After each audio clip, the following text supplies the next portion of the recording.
नमस्कार, India TV देख रहे हैं आप। आपके साथ मैं हूं प्राची पाराशर। 4 मई को क्या होगा? क्या ममता बनर्जी बहुत बुरी तरह से चुनाव हार जाएंगी? क्या सच में कुछ ऐसे जिले होंगे, कुछ ऐसी सीटें होंगी जहां टीएमसी का खाता तक नहीं खुल पाएगा? और क्या बंगाल में 10 ऐसे जिले होंगे जहां बीजेपी क्लीन स्वीप कर देगी? क्या फर्स्ट फेज के इलेक्शन में बीजेपी की सुनामी आ रही है? कल फर्स्ट फेज की 152 सीटों पर चुनाव प्रचार रुक जाएगा और नरेंद्र मोदी ने चुनाव प्रचार रुकने से ठीक पहले अपना आंकलन पब्लिक को बता दिया है। प्रधानमंत्री ने बहुत ही सोच समझकर 4 मई की भविष्यवाणी की। मोदी ने यहां तक कह दिया है कि उनके पास एक बहुत लंबा पॉलिटिकल तजुर्बा है। उसी तजुर्बे के आधार पर प्रधानमंत्री ने कहा है कि अब की बार बंगाल में किसकी सरकार बनेगी। नरेंद्र मोदी का यह पॉलिटिकल सर्वे क्या है, इस रिपोर्ट में आपको दिखाते हैं। कान खोलकर सुन लो, कान खोलकर सुन लो। ये पत्रकार मित्र भी मेरे शब्द लिख करके रखे, बंगाल की जनता भी मेरे शब्द लिख करके रखे। नरेंद्र मोदी ने 4 मई से पहले ही बंगाल का एग्जिट पोल जारी कर दिया है। 4 मई को बीजेपी कितनी सीटें जीतेगी, मोदी ने पब्लिकली ऐलान कर दिया है।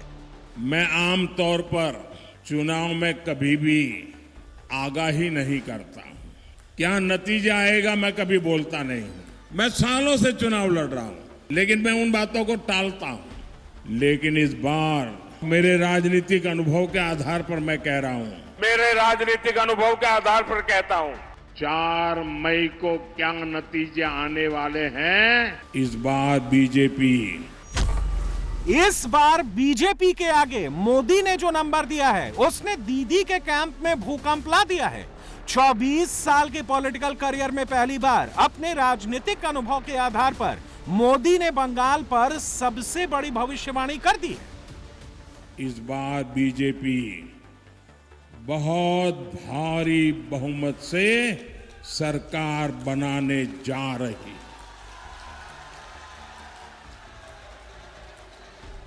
और जब मैं भारी बहुमत से कह रहा हूं, मतलब कि पक्के विश्वास से कह रहा हूं, इस बार सरकार भारी बहुमत से बीजेपी की सरकार बनने वाली है। इस बार मैं जहां जहां गया हूं, मैं दावे के साथ कहता हूं, 4 मई के बाद बंगाल में बीजेपी सरकार बनना तय है। मैं साफ साफ देख रहा हूं, इस बार टीएमसी की निर्मम सरकार का बचना संभव ही नहीं है। चुन चुन करके हिसाब किया जाएगा, सबका नंबर लगेगा। महिला विरोधी टीएमसी को अब सरकार से जाना ही होगा। इस बार मैं दावे से कहता हूं, मैं बंगाल की जनता को कहता हूं, मेरे राजनीतिक अनुभव के आधार पर कहता हूं, इस बार बंगाल में बीजेपी की सरकार बनना पक्का है। इतना ही नहीं, कई जिले ऐसे होंगे जहां से टीएमसी का एक भी एमएलए चुनेगा नहीं, एक भी एमएलए नहीं आएगा। पूरे के पूरे जिले बीजेपी को जिताने वाले हैं। क्या सच में बंगाल के कई जिलों में टीएमसी का खाता तक नहीं खुलेगा? क्या सच में बंगाल के कई जिलों में दीदी का एक भी एमएलए चुनकर नहीं आएगा? नरेंद्र मोदी को बंगाल में बम्पर जीत का आइडिया कहां से आ रहा है? मोदी किस आधार पर कह रहे हैं कि बंगाल में 4 मई को बीजेपी आ रही है, दीदी जा रही है? इसकी सबसे बड़ी वजह मोदी का कन्विक्शन है।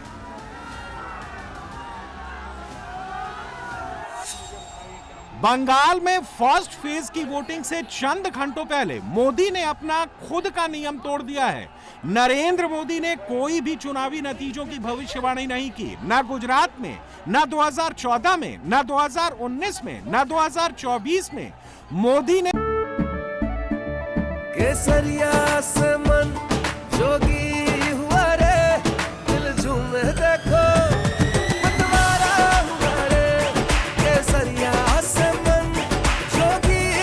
हर पल मनाओ केसरी त्योहार।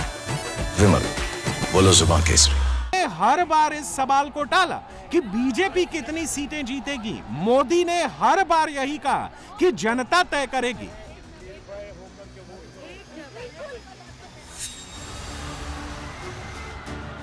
लेकिन 2026 के बंगाल के चुनावी नतीजों के लिए मोदी ने यह पैटर्न तोड़ दिया है। और यह मोदी का घमंड नहीं, यह डेटा पर आधारित बंगाल में ग्राउंड जीरो की वो रियलिटी है जिस पर मोदी को अटल विश्वास है। और मोदी के इस विश्वास की गवाही खुद उनके पॉलिटिकल करियर का ट्रैक रिकॉर्ड देता है।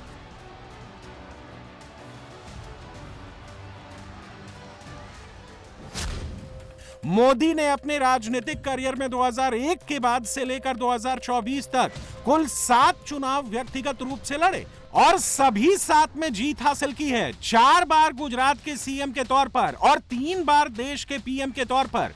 इस लिहाज से देखें तो नरेंद्र मोदी का व्यक्तिगत चुनावी रिकॉर्ड अनडिफीटेड यानी अपराजित है। इसके अलावा मई 2014 में जब मोदी देश के प्रधानमंत्री बने तब से लेकर अब तक बीजेपी ने या फिर एनडीए ने 2 दर्जन से ज्यादा राज्यों में चुनाव जीतकर सरकार बनाई है। भाई हमें अपना जाल मूली खिलाओ। हाँ, अच्छे वाला कितने का होता है? 10-20। हाँ, जो भी है बना दो। यानी खुद अनडिफीटेड 7 चुनाव जीतने वाले, अपनी पार्टी एनडीए को कई राज्यों में जिताने वाले मोदी अगर बंगाल पर इतनी बड़ी भविष्यवाणी कर रहे हैं तो यकीनन मोदी को इस बात का अंदाजा है कि बंगाल में हवा किस ओर बह रही है।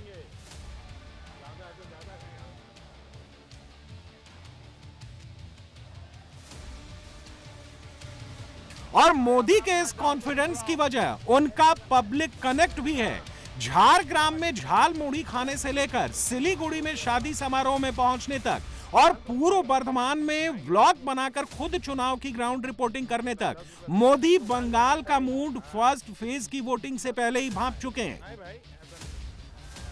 और मोदी के इस विश्वास ने दीदी की 4 मई की जीत वाली सारी आस खत्म कर दी है। बंगाल के ये चुनाव नया इतिहास बनाने जा रहे हैं। टीएमसी का भय काल जाने वाला है। बीजेपी के भरोसे का सेवा काल आने वाला है। और साथियों, 4 मई को क्या नतीजे आने वाले हैं, इसकी झलक टीएमसी के बड़े नेताओं की भाषा में दिख रही है। कोलकाता में जो उनके बड़े नेता हैं, उनकी धमकियां, गुंडागर्दी की भाषा, उनका रोना धोना, ये 4 मई से पहले का एग्जिट पोल है। ये डर ये है जो अब तक बंगाल के लोगों को डराते थे, वो अब बंगाल टाइगर की दहाड़ से खुद डर गए हैं।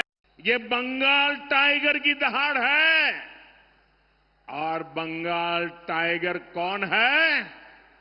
बंगाल टाइगर ये बंगाल की जनता है। आप बंगाल के टाइगर हैं। अब बंगाल की जनता दहाड़ रही है। अब नहीं सहेंगे, हटा कर रहेंगे निर्मम सरकार। কালকে মাইক পিট করে দোকানে ঝালমুড়ি এসপিজিকে দিয়ে তৈরি করিয়ে 10 টাকা কখনো পকেটে থাকে ওনার। কত নাটক।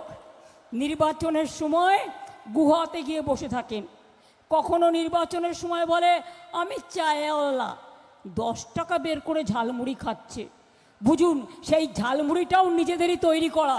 আর যদি তৈরি করা না হবে তাহলে দোকানের ক্যামেরা ফিট আগের থেকে ছিল কি করে জিজ্ঞাসা করুন। সব নাটক মানুষ বোঝে না। टीएमसी के कैंप में नर्वसनेस है, पैनिक है, घबराहट है, हड़बड़ाहट है और उसकी वजह ही नरेंद्र मोदी की भविष्यवाणी है। टीएमसी को दी गई वार्निंग है। मोदी टीएमसी के कोलकाता वाले जिन नेताओं का जिक्र कर रहे हैं वो कोई और नहीं, ममता बनर्जी और अभिषेक बनर्जी हैं, जिन्हें इस बार अंदाजा हो गया है कि 4 मई की राह बेहद मुश्किल है। और इसकी कई सारी वजहें हैं। एक वजह यह है कि अब की बार बंगाल में टीएमसी के लोग वोटर्स को डरा धमका नहीं पा रहे हैं। भारी सुरक्षा तैनाती ने वोटर्स के बीच भरोसा जगाने का काम किया है। टीएमसी के जो लोग वोटर्स पर दबाव बनाने की अगर कोशिश भी कर रहे हैं तो बंगाल में सीएपीएफ के जवान उनकी अच्छी खासी खातिरदारी कर रहे हैं। दूसरी तरफ पहले चरण की वोटिंग से ठीक पहले सीएपीएफ प्रमुखों की महाबैठक के बाद जैसे यह फैसला लिया गया कि बंगाल में 2 लाख से ज्यादा जवानों को इलेक्शन ड्यूटी में लगाया जाएगा, बख्तरबंद गाड़ियां, हाईटेक सिक्योरिटी के बीच चुनाव कराया जाएगा, तो उसका डर टीएमसी के कैंप में दिखा। टीएमसी सांसद महुआ मोइत्रा ये नैरेटिव बनाने लगी कि बंगाल में मिलिट्री स्टाइल में सत्ता हथियाने की योजना बन रही है। दीदी ने भी यही नैरेटिव बनाने की कोशिश की। मोदी को दिल्ली से हटाने के स्क्रिप्ट पढ़े। स्क्रिप्ट पढ़ते वक्त दीदी के चेहरे पर मोदी के हाथों 4 मई की संभावित हार वाली नर्वसनेस साफ साफ दिखी। সবচেয়ে বড় চোর বিজেপি, সবচেয়ে বড় ডাকাত বিজেপি, সবচেয়ে বড় ভ্রষ্টাচারী সরকার বিজেপির সরকার, দুরাচারী সরকার, অত্যাচারী সরকার, ভোট কাটারি সরকার। আজকের লড়াই केसरिया से मन जोगी हुआ रे, दिल झूमे देखो मतवारा हुआ रे, केसरिया से मन जोगी हुआ। हर पल मनाओ केसरी त्योहार। विमल, बोलो जुबान केसरी। এটা বিজেপির বিরুদ্ধে গত 2 দিন আগে লোকসভায় বিজেপিকে আমরা পরাস্ত করেছি। এবারেও মনে রাখবেন এই 26-এই বাংলা জিতে দিল্লি থেকে বিজেপিকে হাঁটাবো। এটা আমাদের অঙ্গীকার, এটা আমাদের শপথ, এটা আমাদের প্রতিশ্রুতি।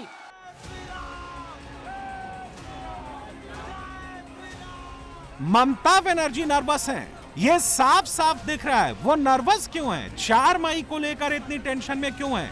ये आप इन तस्वीरों को देखकर समझ सकते हैं। बीजेपी की टॉप लीडरशिप बंगाल के कोने कोने में डेरा जमाए बैठी है। अपनी टीम के साथ मिलकर नरेंद्र मोदी ने बंगाल की पॉलिटिकल पिच पर ममता बनर्जी की ऐसी घेराबंदी की है, ऐसी नाकेबंदी की है कि वो बुरी तरह से फंस चुकी हैं। और ये कैसे मुमकिन हो रहा है, इसे एक एक करके आंकड़ों की मदद से समझते हैं। अब की बार बंगाल के चुनाव में 2 फैक्टर डिसाइडिंग होगा, महिला और मुसलमान। मोदी का फोकस महिला वोट पर है तो दीदी का फोकस मुसलमान वोट पर है।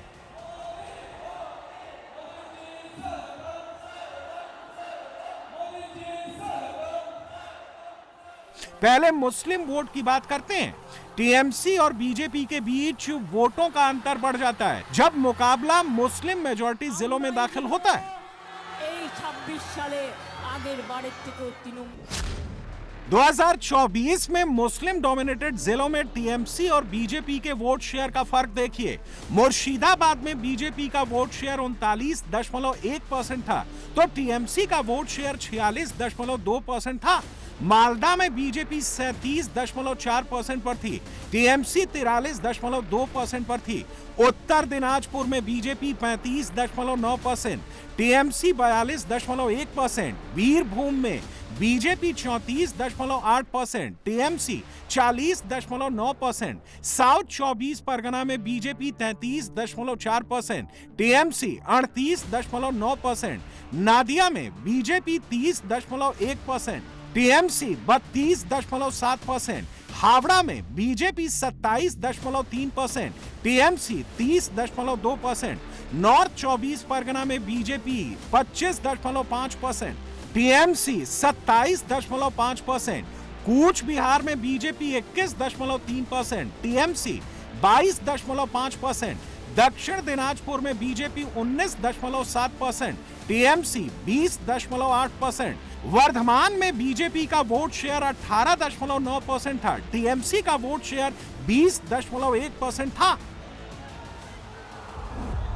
तारकेश्वरे 1 2011 से लेकर 2021 के बीच का आंकड़ा बताता है कि बंगाल में टीएमसी के वोट शेयर में हुए इजाफे की एक बड़ी वजह मुस्लिम डोमिनेटेड जिले ही हैं। लेकिन क्या इस बार दीदी के मुस्लिम वोटर्स उनकी नैया पार लगा पाएंगे? इसका जवाब भी आंकड़ों में ही है, क्योंकि एसआईआर की वजह से इस बार दीदी को वो एज नहीं है जो पहले हुआ करता था।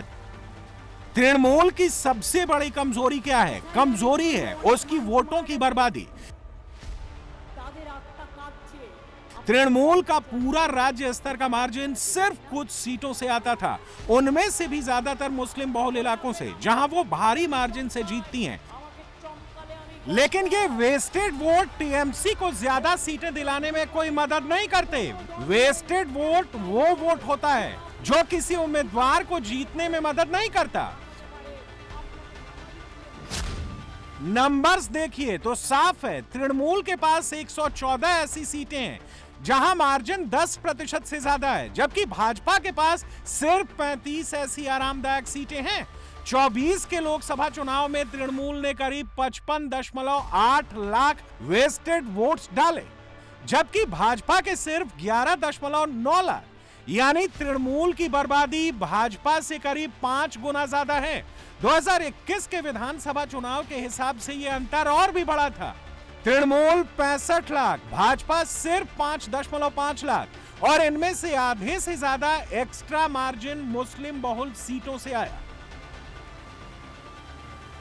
मतलब साफ है, तृणमूल की ताकत कुछ खास इलाकों के वोटों के ढेर से है, जबकि बीजेपी के वोट कई सीटों पर बराबर बटे हुए हैं।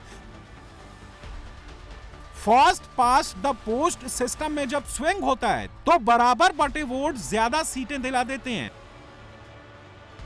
2024 के नंबर के हिसाब से बीजेपी जीत की लाइन से ज्यादा दूर नहीं है। सिर्फ 58 सीटों पर अगर छोटा सा स्विंग हो, उदाहरण के तौर पर महज 1.92 लाख वोट्स का, तो बंगाल में सत्ता का समीकरण पलट सकता है, और बीजेपी ये बात जानती है।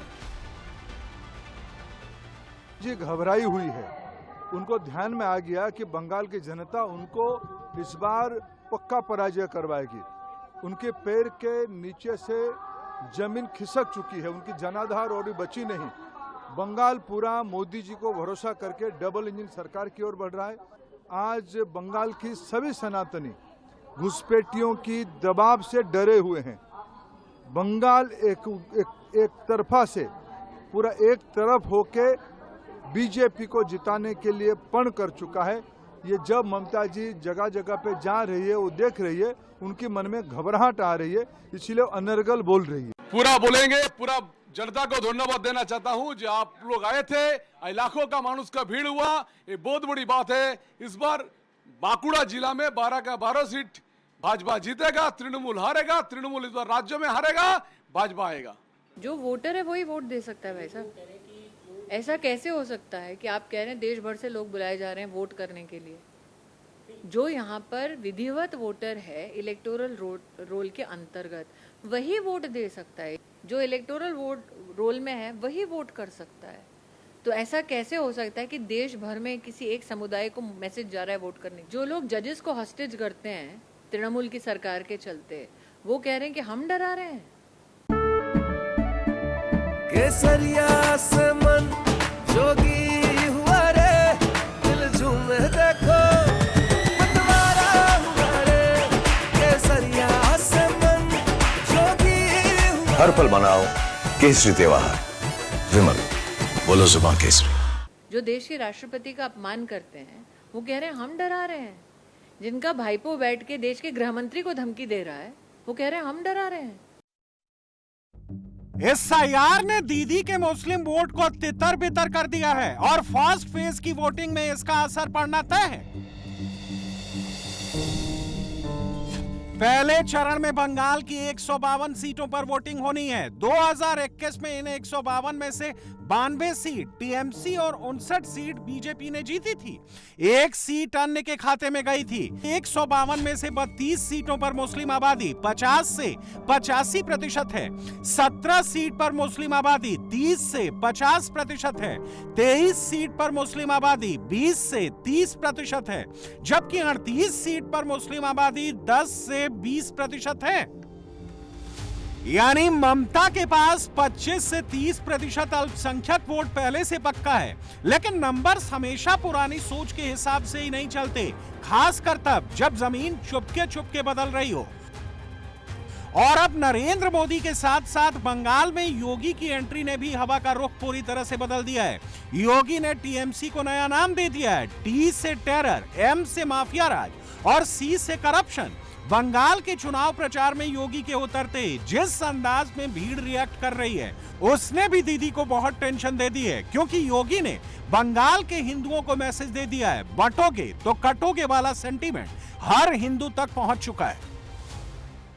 बंगाल को एक साजिश के तहत पहले कांग्रेस ने, फिर कम्युनिस्टों ने, अब टीएमसी ने अव्यवस्था, अराजकता और गुंडागिर्दी का अड्डा बना दिया है। आप देखते होंगे बंगाल में ममता दीदी को परेशानी होती है जब कोई जय श्री राम बोलता है तो राम के नाम पर ममता दीदी ने बैन कर दिया है। दुर्गा पूजा प्रतिबंध, मूर्ति विसर्जन नहीं हो सकता, दुर्गा मूर्ति का विसर्जन नहीं हो सकता, शोभा यात्रा नहीं निकल सकती। यानी बंगाल में वो दुर्गा पूजा को प्रतिबंधित करती है, राम नाम लेने पर वह प्रतिबंध लगाती है, लेकिन सड़कों पर इफ्तार पार्टी करवाती है। उत्तर प्रदेश में सड़कों पर ना इफ्तारी होती है, ना नमाज पढ़ी जाती है।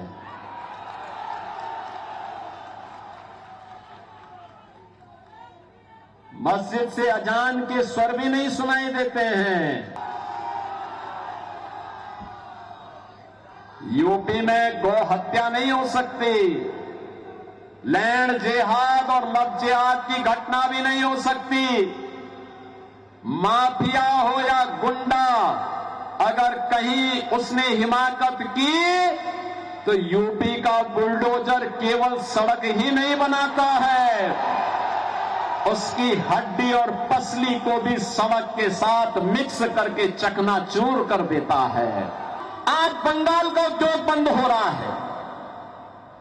टीएमसी का मतलब टेरर है, माफिया राज है और करप्शन है। और इस करप्शन को, इस टेरर को, इस माफिया राज को केवल डबल इंजन की भाजपा की सरकार समाप्त करेगी। ममता दीदी कहती है कि खेला हो बे, लेकिन मैं ममता दीदी से बोलना चाहता हूं, ए बार खेला शेष, उन्नयन शुरू। अब खेल समाप्त, टीएमसी का खेल समाप्त, अब बंगाल का विकास प्रारंभ होगा। इस बार बंगाल में गेम इसलिए भी चेंज हो सकता है क्योंकि 1000 से कम मार्जिन वाली 7 सीटों पर क्लोज फाइट है। 1000 से 2000 मार्जिन वाली 5 सीटें हैं, 2000 से 5000 मार्जिन वाली 20 सीटें हैं, 5000 से 10,000 मार्जिन वाली 17 सीटें हैं, 10,000 से 20,000 मार्जिन वाली 38 सीटें हैं। यानी 2021 में दीदी को जिस मुस्लिम वोट बैंक के दम पर एडवांटेज मिला था, इस बार उन्हें उसका उतना फायदा होता नहीं दिख रहा। ऊपर से मोदी ने चेतावनी जारी कर दी है, टीएमसी के गुंडों को 29 अप्रैल की डेडलाइन दे दी है। सभी सिंडिकेट, सभी भ्रष्टाचारियों को एक आखिरी मौका देता हूं। 29 अप्रैल से पहले अपने अपने थाने में आत्मसमर्पण कर लो।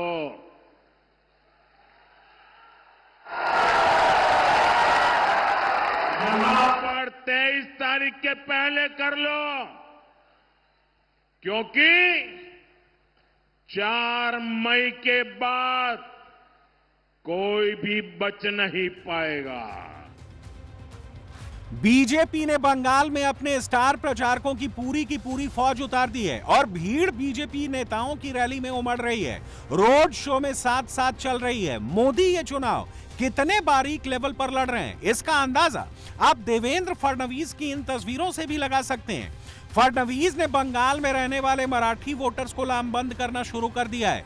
जिस सीट पर 46% गुजराती, पंजाबी और हिंदी बोलने वाले लोग हैं, वहां मैसेज पहुंचा दिया गया है। फर्स्ट फेज की वोटिंग से पहले बंगाल का चुनाव अपने पीक पर पहुंच गया है। बंगाल की महिलाओं के बीच में मोदी की पार्टी की लोकप्रियता में जबरदस्त इजाफा हुआ है।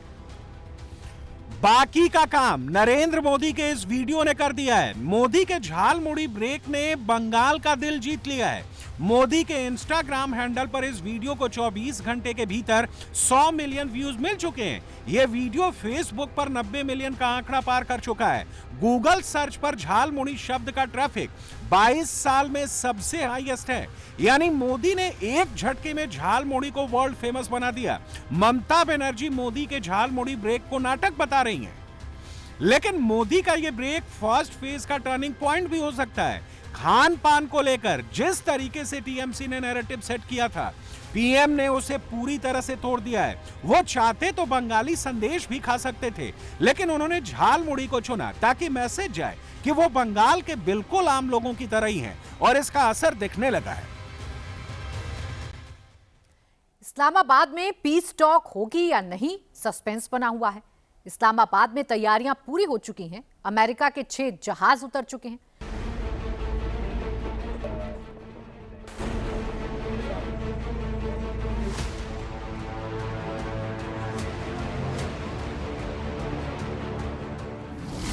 क्या ईरान से सीज फायर टूट गया?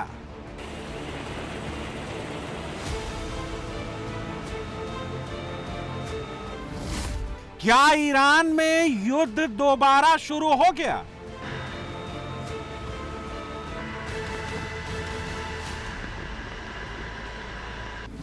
क्या सीज फायर पर बातचीत बंद हो गई?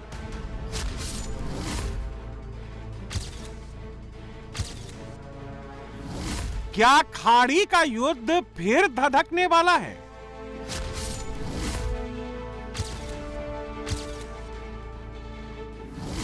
क्या ट्रम्प मुस्तफा की जिद विश्व युद्ध कराएगी?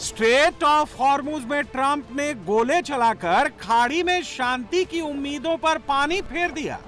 अमेरिकी नेवी ने वेनेजुएला वाला fire and cease game Hormuz में भी शुरू कर दिया।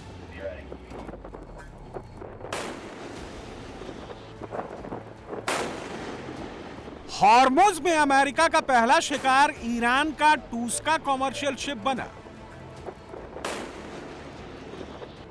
अमेरिका के डिस्ट्रॉयर यूएसएस एस्प्रुएंस ने टूस्का के क्रू को पहले रुकने की चेतावनी दी। क्रू ने नजरअंदाज कर दिया और आगे बढ़ने लगा। अमेरिकन नेवी ने 6 घंटे तक ईरानी जहाज टूस्का का पीछा किया और कई बार चेतावनी दी। Motor vessel Toska, vacate your engine room. Vacate your engine room. We're prepared to subject you to disabling fire. इसके बाद अमेरिका का धैर्य जवाब दे गया। सीज फायर के बीच उन्होंने फायर शुरू कर दिए। जहाज के इंजन पर हमला कर दिया। अमेरिकी डिस्ट्रॉयर यूएसएस एस्प्रुएंस ने MK-45 गन से टूस्का पर गोले दागे। कई फायर होने के बाद ईरानी जहाज का इंजन बंद हो गया। 294 मीटर लंबा और 32.5 मीटर चौड़ा ईरानी जहाज ओमान की खाड़ी में खड़ा हो गया। अब चुनौती इस जहाज पर कब्जा करने की थी, क्योंकि ईरान किसी भी पल ड्रोन और मिसाइल अटैक कर सकता था। अमेरिका ने फटाफट यूएसएस ट्रिपोली में मौजूद हेलीकॉप्टर से मरीन कमांडो भेजे। अमेरिकन नेवी की 31वीं मरीन एक्सपेडिशनरी यूनिट के कमांडो रस्सी डालकर ईरान के टूस्का शिप पर उतरे। फौरन उस पर कब्जा कर लिया। अमेरिका ने ईरान के जहाज को हॉर्मुज से ठीक पहले ओमान की खाड़ी में कब्जा किया। हॉर्मुज के आसपास ईरान की नेवी और आईआरजीसी की आर्मी की 18 चेक पोस्ट हैं। मिसाइल साइलो और ड्रोन फैसिलिटी हैं। सुरंगों में हथियार का जखीरा जमा है। इसलिए ट्रंप ने ईरान के जहाज को हॉर्मुज से पहले ही पकड़वा लिया। ट्रंप ने आदतन इसे बड़ी जीत बता दिया। ईरान ने ओमान की खाड़ी में जहाज कब्जाने को समुद्री डकैती करार दिया। ट्रंप के इस खतरनाक खेल से जिनपिंग भी बहुत आग बबूला है। चीन ने ट्रंप को आगाह किया है, जहाजों पर जबरन कब्जे से फारस की खाड़ी में फिर युद्ध भड़क सकता है। हालात पहले से ज्यादा बिगड़ सकते हैं।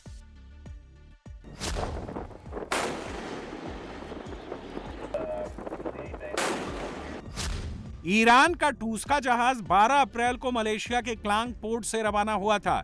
ईरान के बंदर अब्बास पोर्ट की तरफ जा रहा था। 48 घंटे में हॉर्मुज में जहाजों पर हमले की यह तीसरी घटना है। इससे पहले 2 भारतीय जहाजों पर हमले हुए थे, तब गोलियां ईरान की IRGC ने चलाई थीं, अब अमेरिका ने चलाई हैं।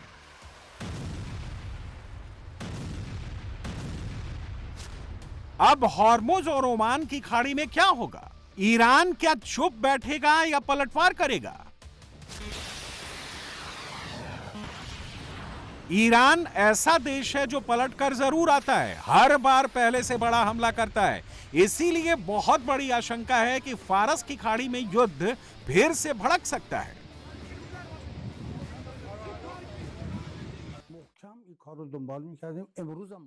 हम हर तरह के हालात के लिए पूरी तरह से तैयार हैं। हम बातचीत की कोशिश तो कर रहे हैं, लेकिन अगर हमारे दुश्मन ने मामूली सी भी गलती की तो इसका अंजाम बहुत बुरा होगा। हम पूरी ताकत से दुश्मन को जवाब देंगे। हम चाहते तो नहीं, मगर दुश्मन ने जंग हम पर थोपी तो फिर हम पूरी तरह से रेडी हैं। हमारी सेनाएं हमेशा तैयार हैं। उन्होंने दुश्मन के इरादे नाकाम करने की पूरी तैयारी कर रखी है। ट्रंप के एक्शन पर रिएक्शन में देरी क्यों हो रही है, इसका जवाब भी ईरान की तरफ से दे दिया गया है। अमेरिका के कब्जे वाले टूस्का शिप में ईरान के क्रू मेंबर और उनकी फैमिली फंसी हुई है। ईरान की प्राथमिकता पहले उन्हें सुरक्षित निकालने की है, इसके बाद ईरान पूरी ताकत से पलटवार करेगा। रिपोर्ट यह भी है कि IRGC ने जवाबी ड्रोन हमले शुरू कर दिए हैं। ओमान की खाड़ी में तैनात अमेरिकी जंगी बेड़ों को ईरान ने निशाना बनाया है।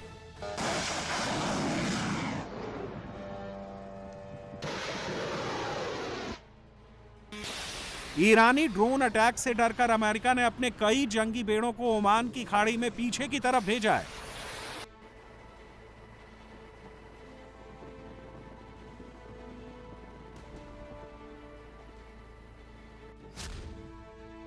ईरान ने हॉर्मुज में अपना दबदबा बनाए रखने के लिए नेवी बेड़े 29 से बढ़ाकर 32 कर दिए हैं। ईरान ने 28 से 30 पनडुब्बी तैनात की है। ईरान ने 3 डिस्ट्रॉयर भेजे हैं, 7 फ्रिगेट और कई कार्वेट्स पहले से ही हॉर्मुज में मौजूद हैं। हॉर्मुज के आसपास 5 द्वीपों में ईरान ने नए मिसाइल सिस्टम तैनात किए हैं। जब से अमेरिका ने नाकेबंदी शुरू की है, ईरान ने फारस की खाड़ी में गश्त बढ़ा दी है। मिसाइल और ड्रोन से लैस ईरान की हजारों स्पीड बोट लगातार घूम रही हैं। हॉर्मुज और बाब अल मंदेब में ईरान और हूती के हमलों का जवाब देने के लिए अमेरिका की तैयारी इस बार पहले से ज्यादा है।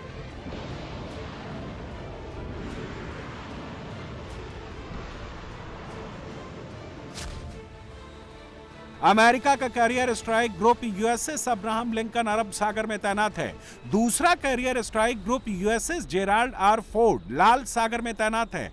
8 दिन में तीसरा carrier strike group USS George W Bush भी खाड़ी में पहुंचने वाला है। इनके अलावा अमेरिका के 27 जंगी जहाज भी ईरान के आसपास घेरा डालकर बैठे हैं। अमेरिका ने 11 गाइडेड मिसाइल डिस्ट्रॉयर को हॉर्मुज और ओमान की खाड़ी में लगा दिया है। नाकेबंदी कर ट्रंप ईरान का एक्सपोर्ट इंपोर्ट खत्म कर मुज्तबा को घुटनों पर लाना चाहते हैं। मुज्तबा भी अब चोट से उबर गए हैं और वॉर रूम में मोर्चा संभालने को तैयार हैं। मुज्तबा को हार्ड लाइनर माना जाता है। ऐसे में शांति कम, अशांति की आशंका ज्यादा बढ़ रही है।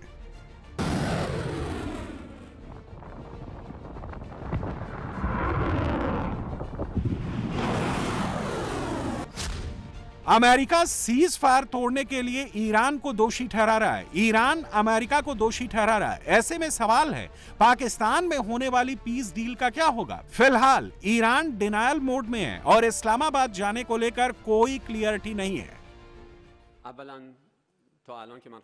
देखिए, अभी तक जब तक मैं यहाँ हूँ, हमारे पास बातचीत के अगले दौर के लिए कोई योजना नहीं है। इस संबंध में कोई निर्णय नहीं लिया गया है। उसके बाद चाहे किसी भी तरह से इस मामले यानी कि लेबनान पर समझौता हुआ हो, हमें हॉर्मुज जलडमरू मध्य में उनकी कार्रवाइयों का सामना करना पड़ा, जिसे वो नौसैनिक नाकाबंदी करार दे रहे हैं। अभी कुछ ही घंटों में आपने देखा कि ईरानी कमर्शियल शिप पर हमला किया गया। ये सभी घटनाएं युद्ध विराम का स्पष्ट उल्लंघन मानी जाती है।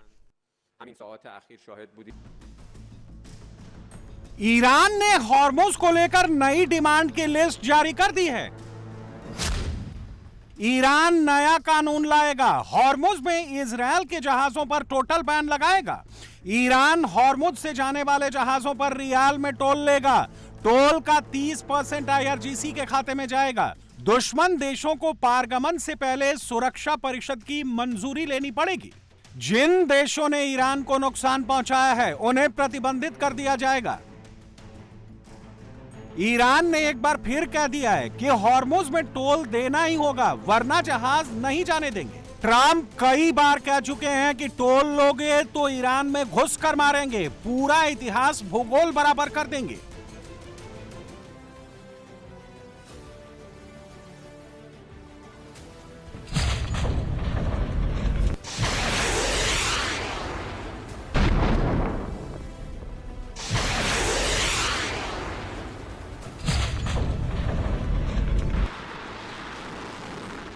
ईरान ने 40 दिन में जो बढ़त बनाई है, उससे अमेरिका और इजरायल का खौफ अब खत्म हो चुका है। ईरान अब डर नहीं रहा, अमेरिका और उसके सहयोगी देशों को डरा रहा है।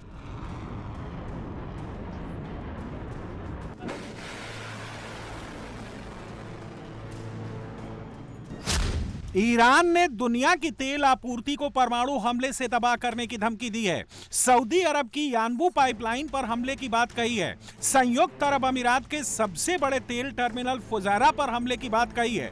यमन के हूती विद्रोहियों के जरिए बाब अल मंदेब टर्मिनल को पूरी तरह से बंद करने की बात कही है।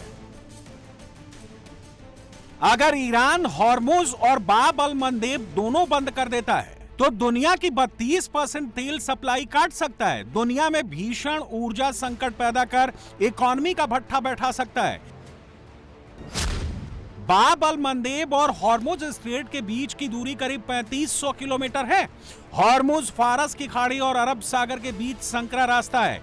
बाब अल मंदेब लाल सागर और अरब सागर के बीच संकरा रास्ता है। स्वेज नहर के जरिए यह रास्ता भूमध्य सागर और हिंद महासागर को जोड़ता है। बाब अल मंदेब से लाल सागर और स्वेज नहर होते हुए भारत और चीन की तरफ आते हैं। इसके अलावा यूरोप और नॉर्थ अमेरिका की तरफ जाते हैं। ईरान पर जब जब हमला होता है, हूती बाब अल मंदेब को बंद करने की धमकी देते हैं। हूती फाइटर्स के पास ईरान में बनी मिसाइलें और ड्रोन हैं। उनकी मिसाइलें सऊदी अरब को पार करते हुए इजरायल तक हमले करती हैं।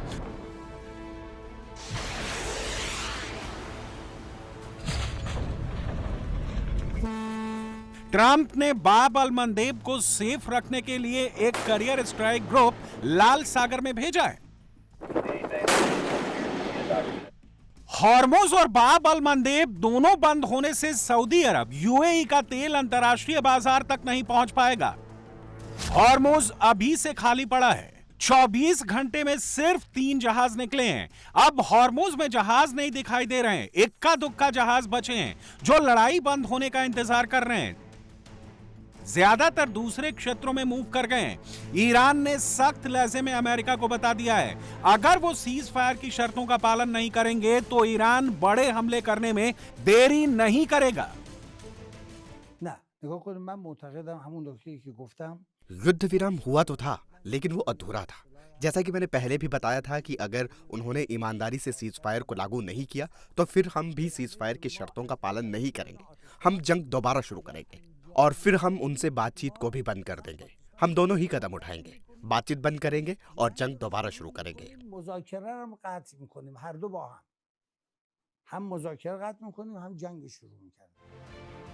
हॉर्मुज की जंग में जिनपिंग और पुतिन भी कूद गए हैं। दोनों ने ट्रंप से ब्लॉकेड हटाने की अपील की है। सैन्य ताकत दिखाने की बजाय बातचीत से मुद्दे को हल करने की नसीहत भी दी है। मुनीर ने फोन पर ट्रंप से बातचीत की है। मुनीर ने ट्रंप को बताया है हॉर्मुज में ब्लॉकेड ही डील में सबसे बड़ा रोड़ा है।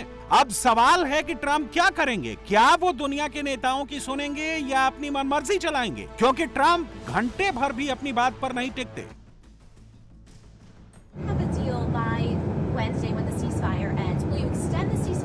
I don't know. Maybe not. Maybe I won't extend it. Okay. But the blockade is going to remain. But maybe I won't extend it. So you have a blockade, and unfortunately, we'll have to start dropping bombs again. Thank you. Iran में बमबाजी शुरू हो गई है। उत्तरी Iran में drone facility में धमाकों के बाद शोले उठ रहे हैं।